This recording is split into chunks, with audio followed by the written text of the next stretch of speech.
Hi peeps, Junction 6 here. Today's Sunday, so we're looking at this again. It's the tale of Jenny and Screech. If you haven't seen it, there is a link to it in the description below. Please go watch it and then come back and continue watching this. We'll carry on now with a quick review of what's happened over the last couple of weeks. Started off talking about Jenny and the fact that I thought that she was a massive Amy Winehouse fan. She lived in Camden Town. That's why she was wearing high heels. She dressed like Amy, retro clothing. She was a quiet girl. She was a nice girl. She had a little Saturday job. She had a good life. She was adopted. Screech, on the other hand, was a bit of a tearaway. Went from foster home to foster home. Had one constant in his life, which was his boxing coach, who was called Patrick, who had a daughter who Screech thought was his girlfriend, but she was a lot older than him. She was 17, 18, didn't really want anything to do with him. I also think that Screech had a cocktail of drugs inside him, anabolic steroids, cocaine and weed, which led him to get angry really quickly. Hence he ended up killing Jenny and ultimately dying by suicide by cop. Now we're going to move on to Violet.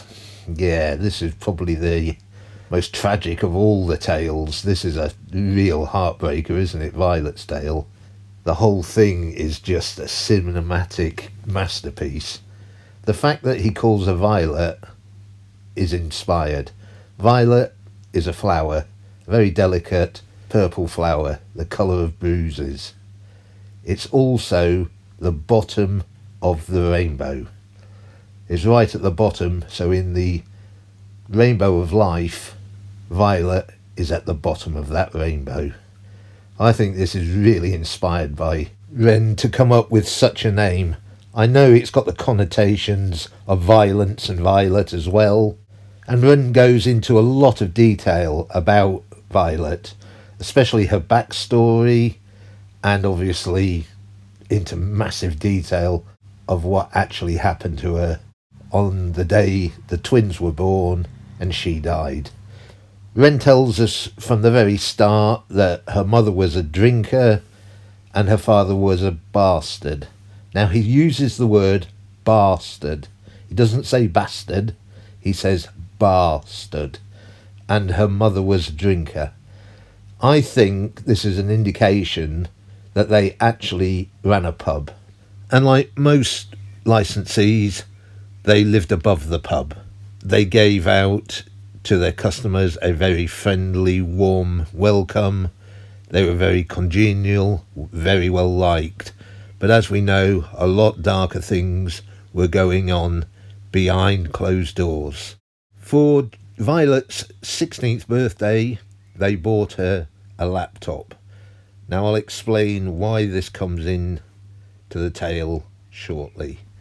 Now we know for definite that she moved out of the house or the family home when she was 16. That's all we're told. She could be 16 and 6 months. We don't know. But I'm going to go around that she was like 16 and a half when she moved out. The reason she moved out, I think, is because she had no choice. I think the mother of Violet killed Violet's father. She probably stabbed him to death and then committed suicide. This leaving Violet at 16 years old. She couldn't stay in the pub because it was a business.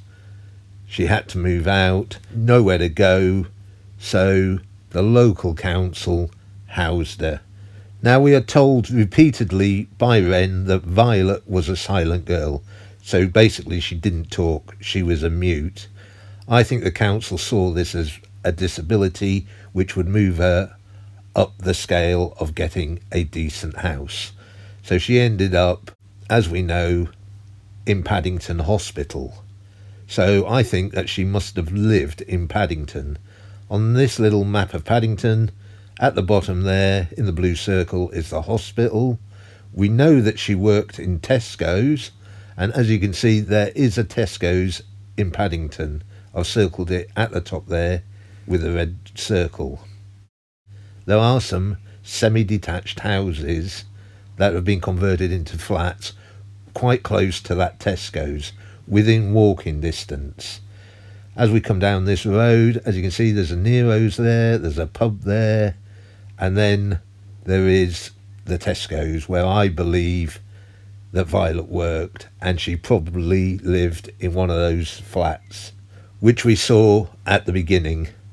We also know that while working at Tesco's, she met a guy called Stevie, who was a real prick. Yeah, he was a real prick, wasn't he? There's a lot of debate whether or not Stevie was the father of the twins, or even maybe Violet's own father was the father of the twins. I don't believe either of them were the father of the twins. We know for a fact that Stevie was up late drinking and smoking. I think he got hold of Violet's laptop and found Violet's blog. Don't forget, this is 2005. Blogging was a big thing. Violet was a quiet girl. She didn't speak at all. This was a way of getting her voice heard.